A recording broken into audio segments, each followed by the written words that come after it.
Picture this: you're standing in what looks like a Bavarian village.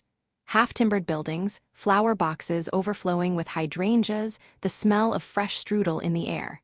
Except you're not in Germany, you're in Brazil, and almost nobody outside South America knows this place exists.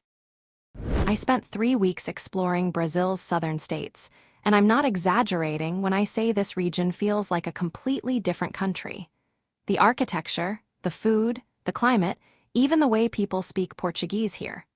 It's all wildly different from the Brazil you've seen in pictures. So why does southern Brazil look and feel so European? The answer goes back to the 1800s. After Brazil gained independence, the government wanted to populate the vast southern territories.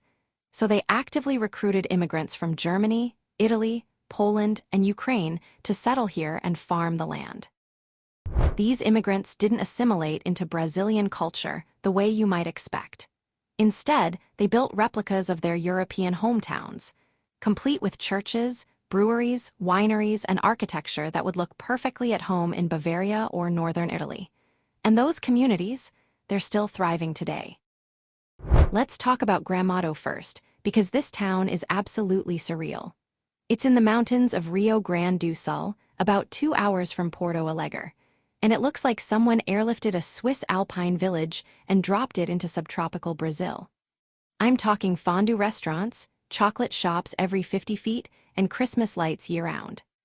The climate here is completely different from the rest of Brazil. We're talking cold winters, like actual freezing temperatures, occasional snow, mornings where you can see your breath. Brazilians from the north come here specifically to experience winter weather, because most of the country never gets below 70 degrees Fahrenheit. Gramado's big draw is chocolate. There are artisan chocolate factories everywhere, and the quality rivals anything you'd find in Belgium or Switzerland. The town even hosts a massive chocolate festival every year called Festa da Colônia, where you can watch chocolatiers compete and taste samples from dozens of local producers. Now here's what I loved most about Gramado. It's safe and walkable in a way that surprises most first-time visitors to Brazil. You can stroll the main streets at night, kids ride bikes without supervision, and the vibe is more Swiss mountain resort than big Brazilian city. It's a completely different energy. Just 30 minutes from Gramado is Canela, a smaller town that's even more dramatic. The big attraction here is Parque do Caracol, home to a 131-meter waterfall that drops into a canyon surrounded by Atlantic rainforest. The contrast is incredible: European towns nestled in the middle of lush Brazilian wilderness. If you're a wine person, you need to visit the Vale dos Vinhedos, the wine valley just outside the town of Bento Gonçalves. This is South America's premier wine region, producing world-class sparkling wines and Italian varietals, and almost nobody outside Brazil knows it exists. Trust me, this one is worth the detour. The wineries here are run by Italian immigrant families who've been making wine for 5 generations. You'll tour cellars carved into hillsides, taste sparkling wines made in the traditional champagne method, and eat 5-course Italian meals paired with estate wines. All for a fraction of what you'd pay in Napa or Tuscany. The main grapes here are Merlot, Cabernet Sauvignon, and Chardonnay for still wines. But the real star is sparkling wine. Brazil produces some of the best Méthode Champenois sparklings outside of France, and wineries like Casa Valjuga and Mielo have won international awards competing against champagne houses. Seriously underrated. What I loved about the wine region is how accessible it is. You don't need reservations months in advance. The winemakers actually come out and talk to you, and tastings cost maybe $10 to $15 for 5 or 6 wines. It's wine country without the pretension. Just passionate people making incredible wine. Now let's head to Santa Catarina, the middle state of the south, and talk about why Florianópolis might be Brazil's most underrated beach destination. This is an island city with 42 beaches, a thriving tech scene, and a quality of life that rivals anywhere in Latin America, and almost no international tourists. Each beach in Floripa has its own completely different vibe. Joquina and Mole are the surf beaches, with consistent swells and a young party crowd. Lagoinha do Leste is a hidden bay you can only reach by hiking or boat. Jurerere International is the upscale beach club scene. You could spend a month here and never hit the same beach twice. Florianópolis also has the highest human development index of any capital city in Brazil. That translates to clean streets, reliable infrastructure, great hospitals, low crime rates compared to other Brazilian cities, and a general sense of order that surprises first-time visitors. It feels safe and organized without losing its Brazilian soul. The food scene in Floripa is incredible and totally underrated. Because it's an island, the seafood is next-level fresh. We're talking shrimp the size of your hand, grilled fish caught that morning, oyster farms you can visit. Plus, there's a huge Azorean Portuguese influence, so you get dishes like pirão and caldeirada that you won't find anywhere else in Brazil. One of my favorite day trips from Floripa is the town of Santo Antonio de Lisboa on the island's northwest coast. It's this tiny Azorean fishing village with colorful colonial houses, waterfront restaurants serving fresh oysters, and the most beautiful sunsets I saw in all of Brazil. Go on a Sunday afternoon and thank me later. Here's a practical tip. If you're basing yourself in Florianópolis, rent a car. Public transport exists, but it's slow, and the best beaches are spread all over the island. Having your own wheels means you can chase the best weather, avoid crowds, and explore hidden spots that don't show up on tourist maps. Let's talk about Blumenau, one of the most German cities in all of Brazil. This place hosts the second largest Oktoberfest in the world after Munich. And yes, I mean the actual German beer festival. Over 600,000 people show up every October to drink chop in massive beer tents and eat bratwurst. It's absolutely wild. Walking through Blumenau city center feels like a fever dream. You've got half-timbered German buildings, cobblestone streets, bakeries selling Black Forest cake and pretzels. And then you look up and there are palm trees and tropical heat. The cognitive dissonance is real. It's Germany in the middle of subtropical Brazil. Even if you don't come during Oktoberfest, Blumenau is worth visiting for the beer alone. There are craft breweries all over the city making German-style lagers, pilsners, and wheat beers. Eisenbahn is the most famous, but you'll find small batch breweries tucked into neighborhoods where the brewmaster's grandparents came from Bavaria. Now we're heading to Paraná, the northernmost southern state, and we need to talk about Curitiba because this city is doing things that urban planners from around the world come to study. It's been called one of the most innovative and sustainable cities on the planet, and it's in Brazil. That surprises people. Curitiba pioneered the bus rapid transit system that cities around the world have copied. They have 52 square meters of green space per resident, one of the highest rates globally. The recycling program is so effective that over 70% of residents participate. This is world-class urban design. In a city most travelers have never heard of. The absolute must-see in Curitiba is the Jardim Botânico, the botanical garden with that iconic glass greenhouse you've probably seen in photos without knowing it was Brazil. The structure is Art Nouveau style, inspired by London's Crystal Palace, and it's surrounded by perfectly manicured French gardens. It's breathtaking and completely free to visit. What I really appreciated about Curitiba was how walkable and safe it felt, especially in the city center. Wide pedestrian streets, plenty of cafes and restaurants, well-lit public spaces at night. You can actually explore on foot without constantly worrying. Which is not something you can say about every Brazilian city. It's a different vibe. Curitiba also has an incredible food scene with strong Ukrainian and Polish influences. Head to the Santa Felicidade neighborhood, which is the Italian quarter. Block after block of massive cantinas serving bottomless pasta, wine, and grilled meats. It's family-style dining at its absolute best, and the portions are insane. About 2 hours from Curitiba is one of Brazil's true hidden gems, Morretes, a tiny colonial town nestled in the Atlantic rainforest. The train ride there on the Serra Verde Express is one of the most scenic rail journeys in South America, winding through mountains, over viaducts, past waterfalls. Absolutely stunning. The specialty dish in Morretes is burrito, a slow-cooked beef stew that's been simmering in a clay pot for 12 hours. They seal the pot with cassava flour paste so no steam escapes. And when they crack it open at your table, the smell alone is worth the trip. Served with banana, cassava flour, and orange slices. Mind-blowing. The Serra Verde train ride from Curitiba to Morretes is a destination in itself. You descend almost 3,000 feet through the Serra do Mar mountains, crossing dozens of bridges and tunnels, all while surrounded by UNESCO-protected Atlantic rainforest. Book the early morning departure for the best light and fewer crowds.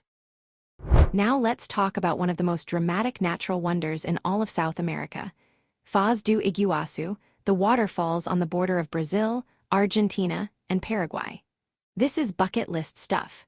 275 individual waterfalls stretching nearly 2 miles across. The sheer scale is almost impossible to process in person. Here's the thing about Iguazu Falls. You need to see both sides, the Brazilian and the Argentine. The Brazil side gives you the panoramic view. You're standing on walkways looking out at the entire waterfall system. It's where you get those iconic photos. The Argentina side gets you up close to individual falls. Both are essential. The most dramatic part is the Garganta do Diabo, the Devil's Throat, a massive U-shaped chasm where 14 separate waterfalls converge and drop 269 feet into a churning cauldron. The noise is deafening, the mist soaks you completely, and the power is almost frightening. It's unforgettable. Pro tip for Iguazu? Do the Brazil side first in the afternoon when the sun is behind you, perfect for photos without harsh shadows. Then cross to the Argentina side the next morning when the light hits the falls from the east, and bring a dry bag for your phone. You will get drenched on the walkways. While you're in Foz, you absolutely need to visit the Itaipu Dam, one of the largest hydroelectric dams in the world. It supplies 15% of Brazil's electricity and 90% of Paraguay's. The scale is absolutely mind-blowing. It's almost 5 miles long and uses enough concrete to build 15 Empire State Buildings. Engineering on an insane level. Let's talk food in the south, because the cuisine here is drastically different from the rest of Brazil. Churrasco, the southern Brazilian barbecue, is an art form. In Rio Grande do Sul especially, the gauchos take their grilled meat seriously. We're talking massive cuts of beef, lamb, and pork slow-roasted over open flames for hours. The traditional gaucho churrasco experience is rodizio style, meaning servers walk around with giant skewers of different cuts and slice meat directly onto your plate until you physically cannot eat anymore. Picanha, costela, linguiça, coração de frango, it just keeps coming. Pace yourself or you'll regret it within 20 minutes. Southern Brazil also has the strongest chimarrão culture.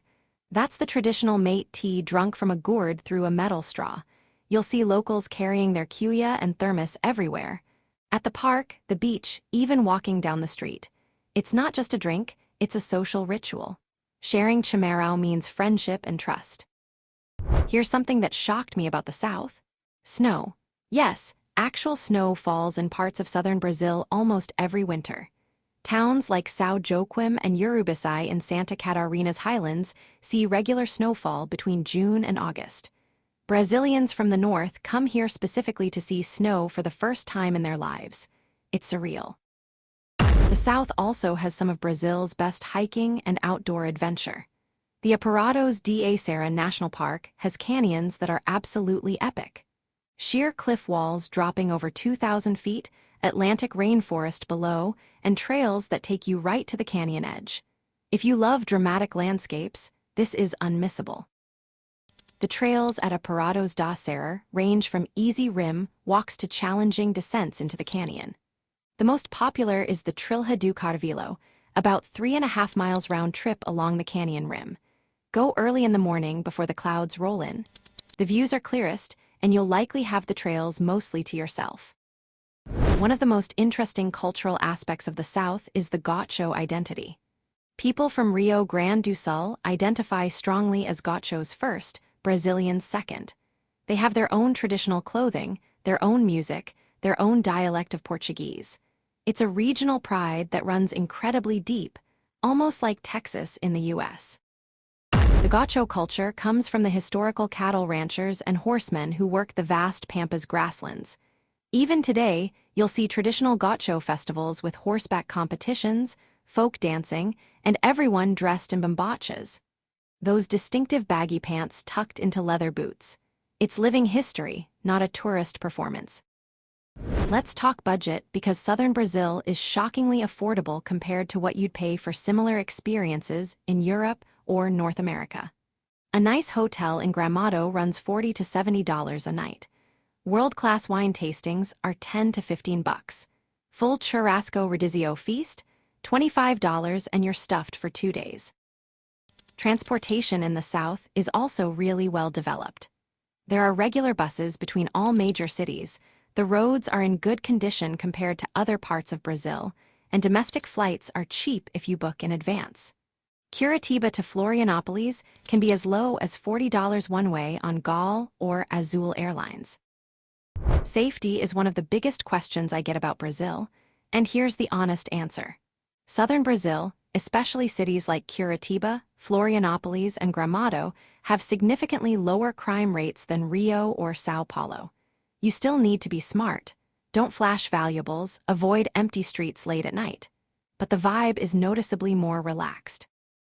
The southern cities also have a much more organized feel. Traffic laws are actually followed, public spaces are clean and well-maintained, people queue properly. These might sound like small things, but they make a huge difference in how comfortable and easy it feels to travel here as a foreigner. Less chaos, more predictability. Language is another common concern. In the south, especially in tourist towns like Gramado and Florianopolis, you'll find more English speakers than in other parts of Brazil. Hotel staff, restaurant workers, tour guides, many speak at least basic English. That said, learning some Portuguese phrases will make your experience infinitely better and earn you instant respect. When to visit matters a lot in the south because of the climate variation. Summer, December through March, is hot and humid, perfect for beaches in Florianopolis. Winter, June through August, is when you get that European feel in Gramado, cooler temperatures, and occasional snow in the highlands. Spring and fall are honestly ideal for everything. If you only have 1 week in southern Brazil, here's what I'd do. Fly into Curitiba, spend 2 days exploring the city and taking the train to Morretes. Drive to Florianopolis for 3 days of beaches and seafood. Then head inland to Gramado and the Wine Valley for 2 days. That route gives you city, coast, mountains, and culture. If you have 2 weeks, add Foz do Iguazu at the beginning or end. It's a bit out of the way, but absolutely worth it. Also consider spending more time in the wine region, maybe staying overnight at a vineyard estate. And if you're into hiking, dedicate at least 2 days to Aparados da Serra National Park. Here's what genuinely surprised me most about the South: how different it is from the Brazil narrative that dominates international media. There's no samba here, no carnival culture, no tropical beaches with coconut palms. Instead, you get polka festivals, wine harvests, and pine forests. It's Brazil, but not the Brazil anyone expects. The South also challenges a lot of stereotypes about infrastructure in Brazil. The highways are well-maintained, signage is clear, rest stops are clean, GPS actually works reliably. Curitiba's bus system is studied by urban planners worldwide. Florianopolis has some of the fastest internet speeds in Latin America. This is first-world infrastructure in a developing country. One thing I really want to emphasize: the South gives you Brazil without the overwhelm. If you're nervous about visiting Brazil because of language barriers, safety concerns, or cultural confusion, the South is genuinely the best entry point. It eases you in while still feeling authentically Brazilian. Then you can venture north with more confidence. The food quality in southern Brazil is exceptional and often overlooked. Because of the strong agricultural tradition and immigrant influence, there's a real farm-to-table ethos here. Fresh pasta made that morning, wine from grapes picked last season, beef from cattle raised on nearby ranches. The ingredients are phenomenal, and you can taste the difference. Southern Brazil is also incredibly photogenic in ways that are completely different from the rest of the country. Instead of tropical beaches and favelas, you're shooting European architecture, misty vineyards, dramatic canyons, and waterfalls. If you're creating content, or just want stunning travel photos, the South delivers a completely fresh visual perspective on Brazil. The South is also a great region for solo travelers and families. The infrastructure is reliable, people are genuinely helpful even if there's a language barrier, and there's way less hustle and scam culture than you might encounter in big tourist cities. I saw solo female travelers, retirees, families with young kids. Everyone felt comfortable and safe. What makes southern Brazil so special is that it's not trying to be Europe. It just is, because of history and immigration and geography. There's no artifice, no theme park vibe. These are real communities that have maintained their heritage for generations while also being completely, authentically Brazilian. That blend is rare and precious. So here's the bottom line. If you've been putting off Brazil because you're worried about safety, logistics, or language, or if you've already been to Rio and want to see a completely different side of the country, southern Brazil is calling your name. This is the Brazil nobody talks about, and that's exactly what makes it so incredible to discover. If this video gave you a new perspective on Brazil or helped you realize the South needs to be on your bucket list, hitting subscribe helps more people discover these hidden corners of the country. That's how we grow this community of travelers who want the real Brazil, not just the postcard version. Really appreciate you being here. Thanks for watching, and I genuinely hope this convinced you to add southern Brazil to your travel plans. It's a region that deserves way more recognition than it gets. And every traveler I've met who's been here says the same thing. Welcome to the real Brazil. I'll see you in the next one.